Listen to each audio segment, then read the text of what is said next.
Am I live? Is this working? It says I'm live, and it looks like I'm live. Alright, cool. Welcome back, guys, to some more fantasy football. I just wanted to cover a few quick things today. First off, uh, week 2 kinda sucked for me. I mean, everyone on my team blew up. My entire bench blew up. Um, well, most of my bench blew up. And I simply didn't start the right players. I mean, I could have started Terry McLaurin and I would have won. I could have started James Conner and I would have won. I could have started Cooper Kupp and I probably would have won. Could have started James Robinson of all people and could have won. So my bench did really bad. These two guys kind of blew it for me. Had they played a little bit better, I would have won for sure. Clyde Edwards-Helaire, he was okay. Alvin Kamara had a monster game, and over here, Stephon Diggs had a huge game. DeAndre Hopkins had a huge game. Kelsey had a huge game. Mahomes had a decent game. I mean, Brock basically had like everything going for him. So that played a lot in his favor. Um, but yeah, we'll see what happens. We do, however, have some notable things going on. This week, for my team at least, I'm going to be starting Matt Ryan at quarterback against Chicago, mainly because they're either going to throw because they're behind, or they're going to throw because they're ahead. And either way, Atlanta has to throw the ball, so that's going to be good for Matt Ryan. Alvin Kamara, if Michael Thomas is back, great. I'll start Michael Thomas. Michael Thomas isn't back, even better. I can start Alvin Kamara and get double the points. Um, Green Bay is one of the worst run defenses in the league as of now. And on top of being the worst run defense in the league, um, they allow a lot of they allow, like, off of carries, they allow a lot of rushing touchdowns. And I feel like that's going to play into Kamara's hands because he's also a receiving back. So as of now, he's the Saints' number one receiver and running back, and that's going to be really good for Kamara.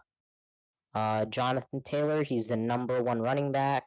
They're playing the Jets. They're going to wreck the Jets, and then they're going to give the ball to Jonathan Taylor, and he's going to run wild. So that's why I'm starting Jonathan Taylor. Cooper Kupp against Buffalo. Reason I'm doing this is Robert Woods or whoever else the other Rams receiver is going to be in man coverage against Tre'Davious White, I believe. So Cooper Kupp is going to be like wide open all day, and he's going to be better than the other picks, which I'm going to explain why I'm sitting them in a second.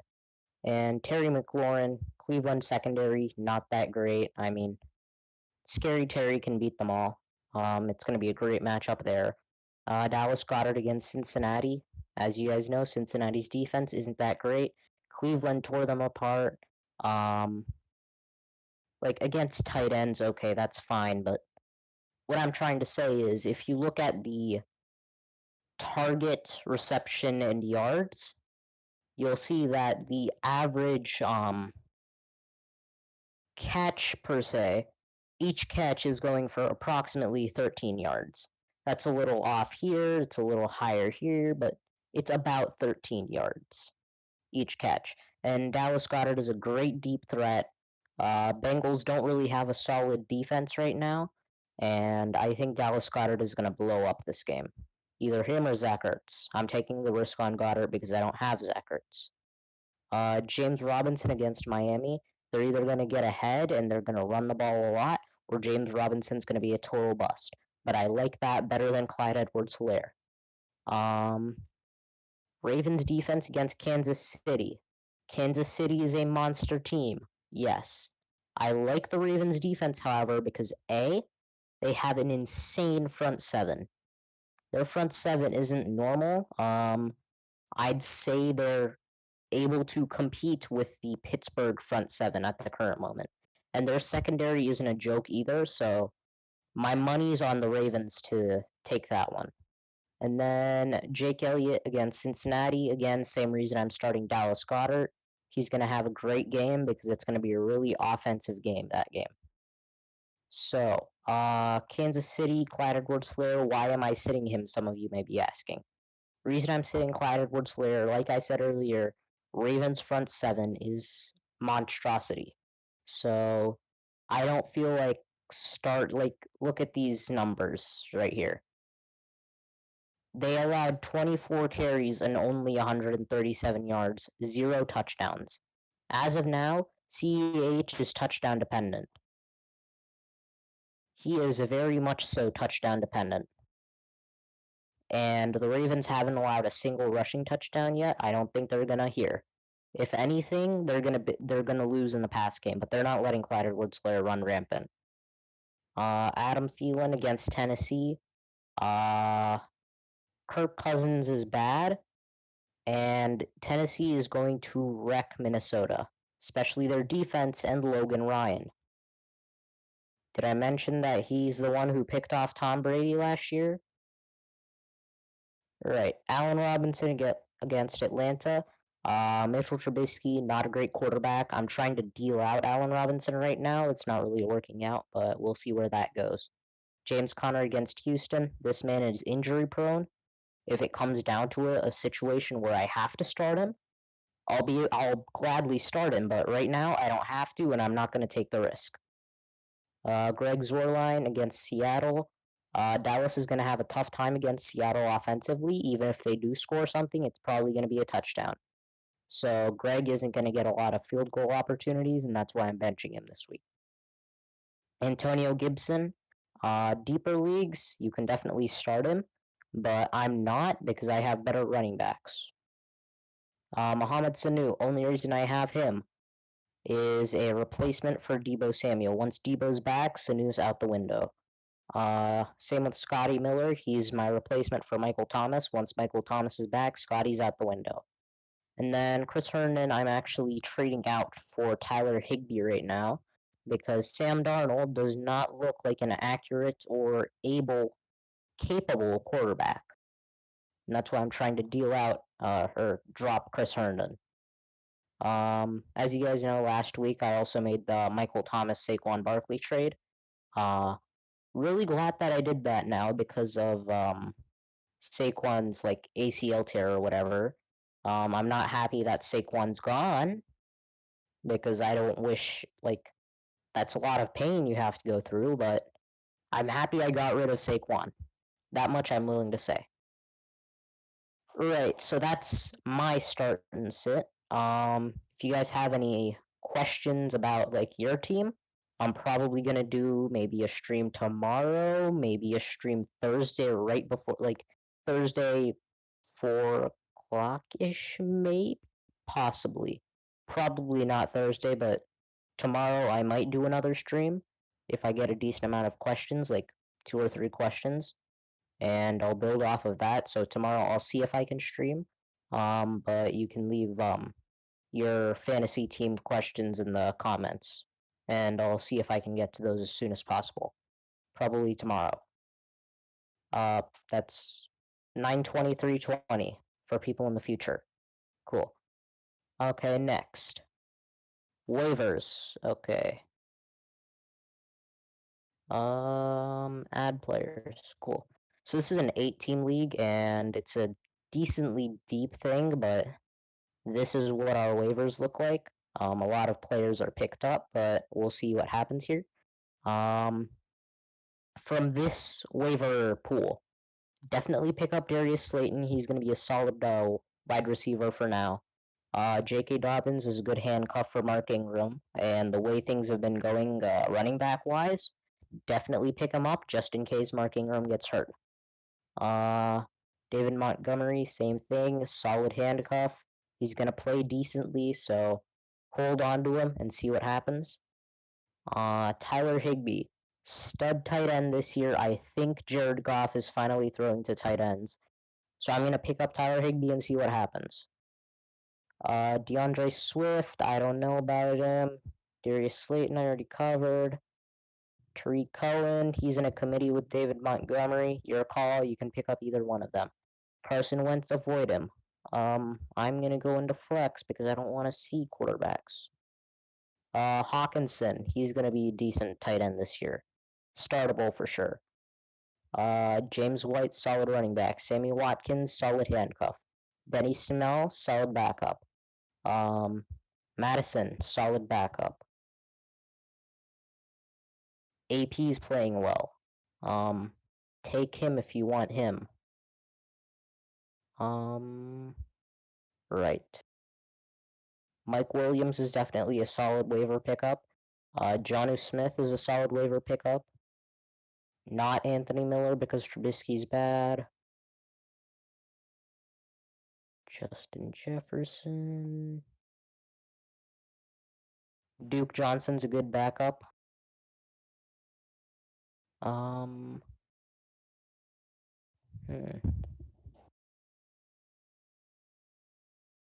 Yeah, I think that's about it. Oh yeah, Frank Gore. If you want to pick him up, he's not that great, but in deeper leagues, he's definitely someone that you can hold on to. Let's go with that.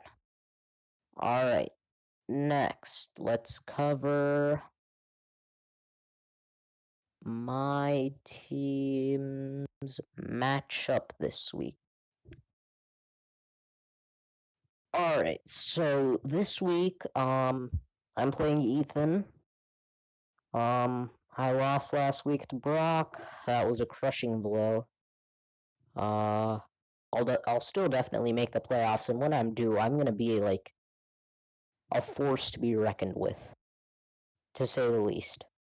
Because I've got insane players on all positions, and it's gonna be a mess.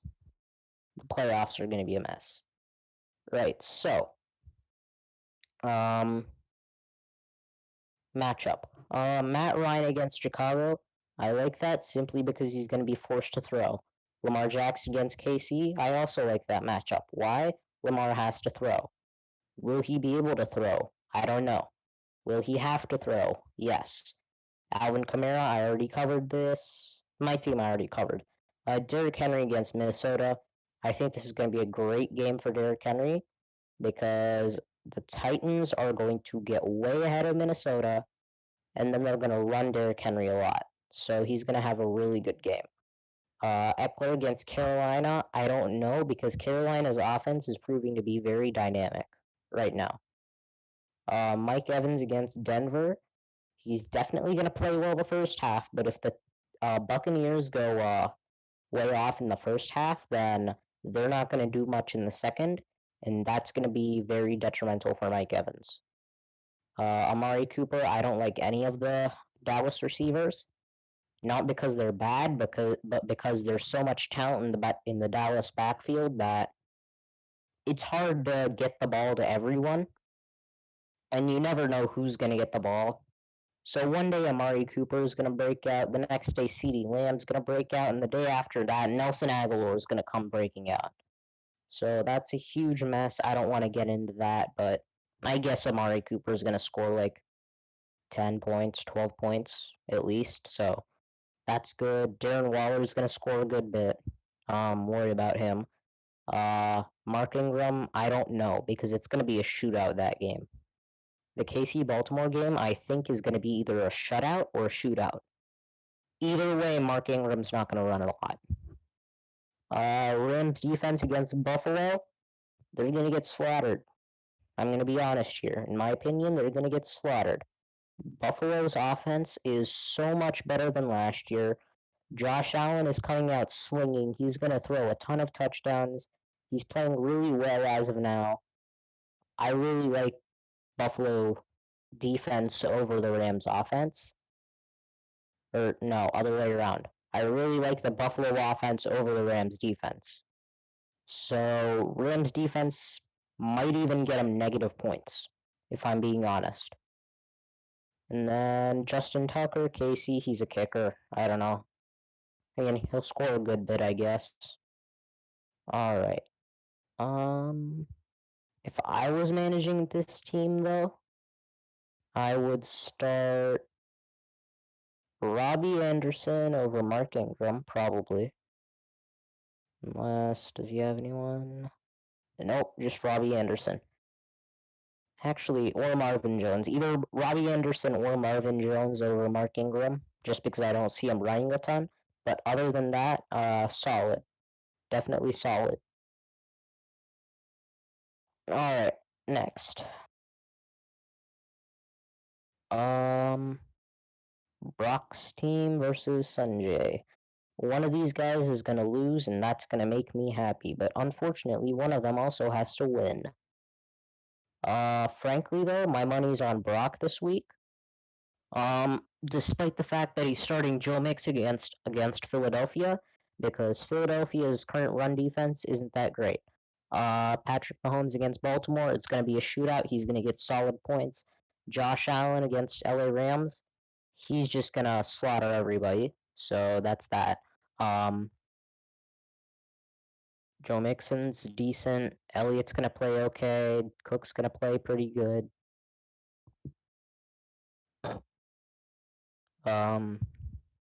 Devontae Adams actually has a hamstring injury.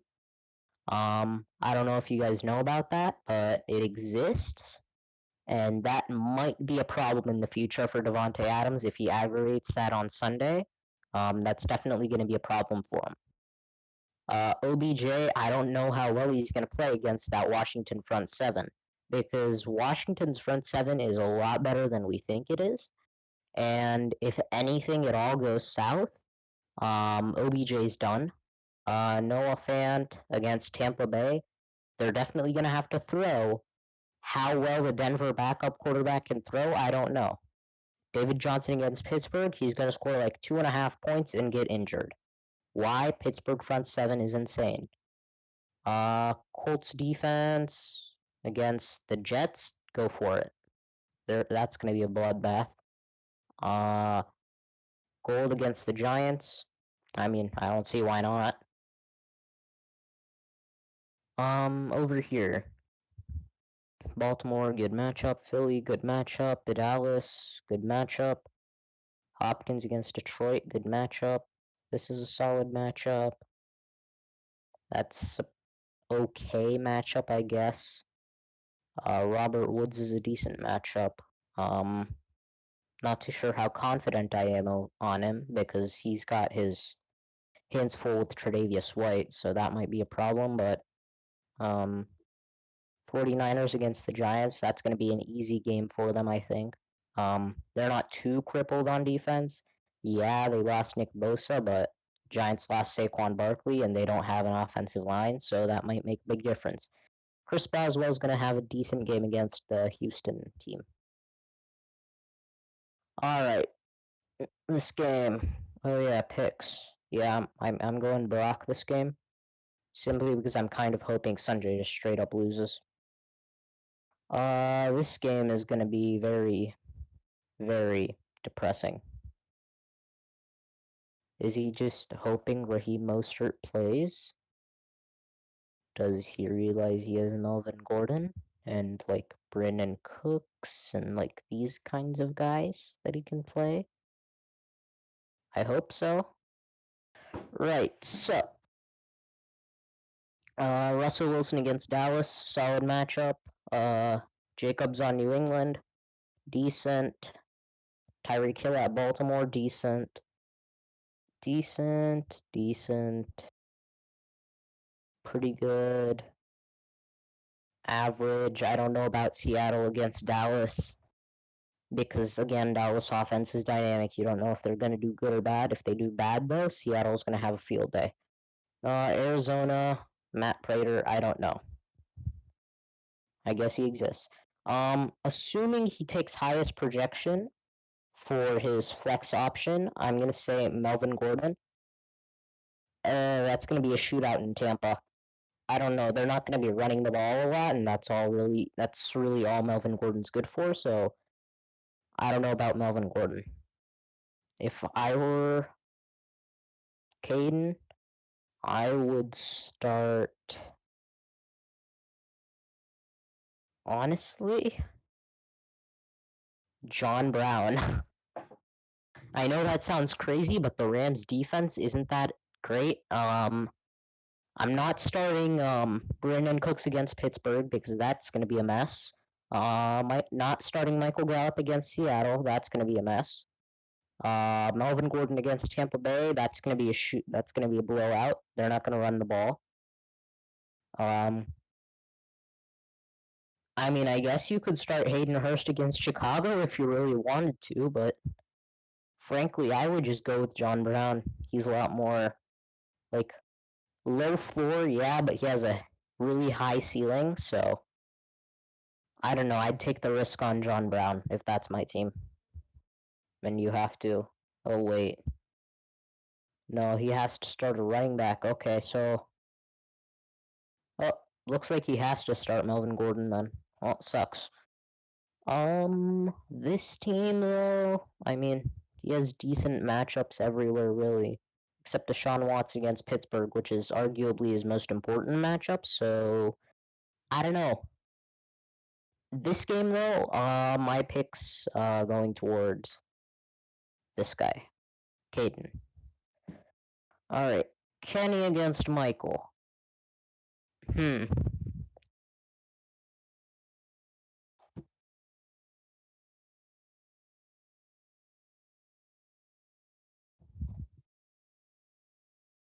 Alright, Aaron Rodgers against New Orleans. That he's gonna have a decent game. McCaffrey's out. He needs a running back to replace. He's probably gonna play Fournette, and then we need to choose a flex.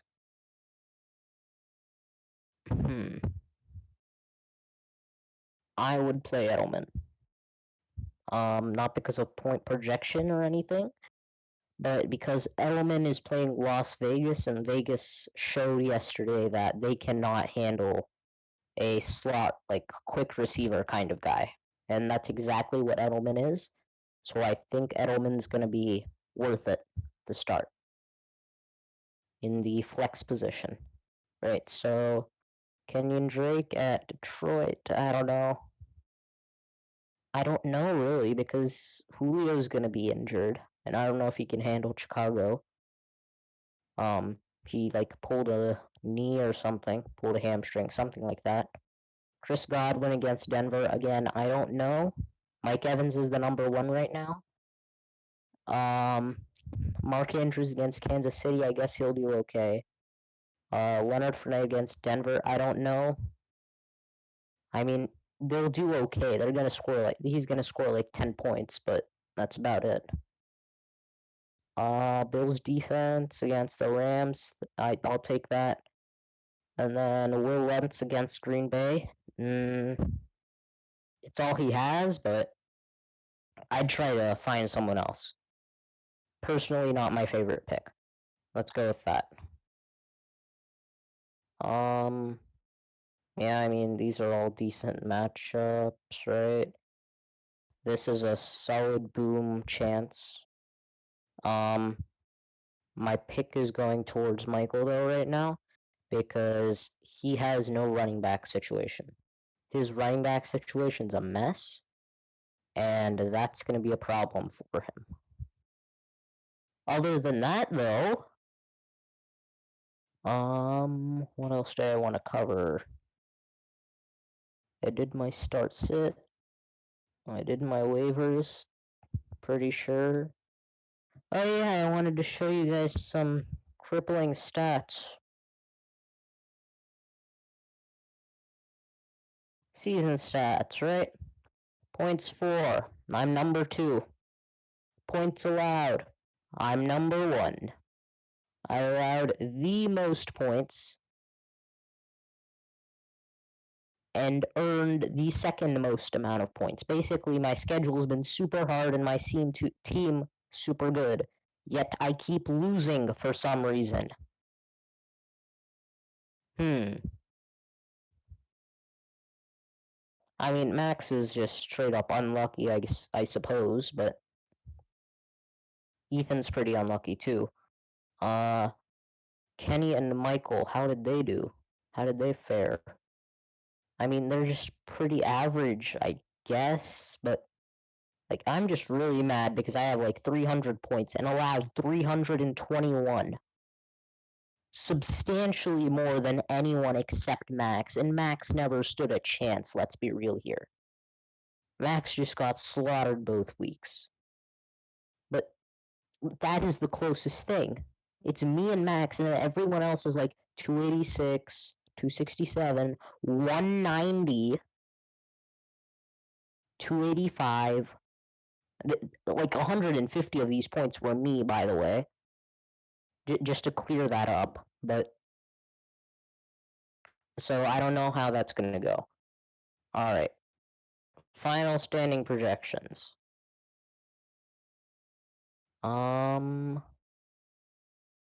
As of now, I'm in third. I'm okay with that. Caden's moving up. Michael's going down. Ethan's going up. Brock is going up. Sanjay's going up. Kenny's going way down because he lost his like number one pick, so that's gonna be rough for Kenny. But yeah, that's that. I mean, that's the game.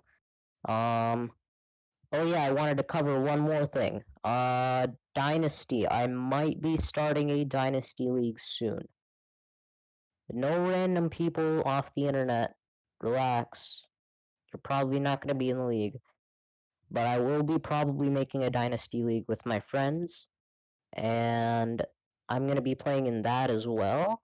So that's just going to be like more content, I guess. More content, more fun, I guess, for me. But yeah, that's also happening, just so you guys know. Alright, and then I wanted to cover one more thing. Let me get that up and running real quick. Give me a second. Oh, it's right here. Cool. Open Sesame. Here we are. Alright. Week 1 of my picks, I got a grand total of 7 points, had a win-loss record of 9-6.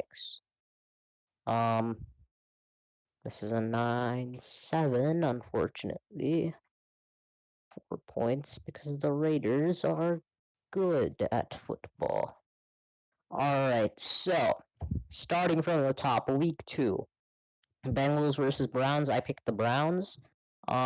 Reason Browns won this game, exactly as I predicted, Bengals defense sucks. Bears somehow won another game against a very average team, honestly. Surprisingly enough, Trubisky didn't get picked off like 8 times for 20 points, but oh well. Falcons failed to fall on a slowly spinning ball, slowly coming towards them. Good job, Falcons. Packers destroyed the Lions. Vikings suffered at the hands of the Colts because I underestimated the Colts defense a lot. Bills slaughtered the Dolphins. 49ers beat the Jets. Let's put the 49ers Jets game this way. It was like watching a crippled person beat up a handicapped person and then stomp on them. It was hilarious. Rams versus Eagles. Somehow the Rams destroyed the Eagles. I don't know. I thought Eagles' offensive line was better than that. Steelers beat the Broncos. Panthers lost to the Buccaneers. Apparently Tom Brady can throw a football. That's a surprise. Jaguars versus Titans. Titans won because Ryan Tannehill can apparently be good at quarterbacking and not just give the ball to Derrick Henry, who runs wild. Cardinals beat Washington because Cardinals have an offense and Washington doesn't. Ravens beat the Texans because the Ravens have a defense and the Texans don't. Chiefs barely beat the Chargers. Justin Herbert is an amazing quarterback. He's going to go places in the NFL. Either that or the Chiefs' defense is garbage. Probably the first option. Seahawks versus Patriots. The ending was kind of ironic because the Patriots ran the ball at the 1 yard line and failed to get in. And the Seahawks threw the ball at the 1 yard line like 3 years ago and then failed to get in.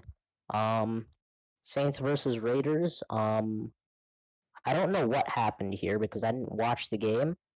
But from what I understand, Alvin Kamara was doing a lot, and everyone else was not doing a lot.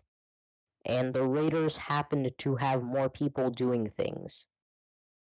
And from what I understand, that is the main reason that the Raiders won. At any rate, you guys can call me a noob or whatever in the comments. What do I open? This thing, yeah. Alright, so anyhow, thanks for watching. I hope you guys enjoyed. If you did, be sure to like and subscribe, blah blah blah, random YouTuber stuff. I'm a YouTuber, haha. Subscribe if you're new. I need subs. I need clout. And comments, waiver starts, fantasy questions, just about anything. Who do I start? Who do I trade? How do I fix my team? Anything like that. Comments, I'll address it in probably tomorrow's stream. Tomorrow as in 9/20/3/20. And until next time, I'll see you guys. Take care and goodbye.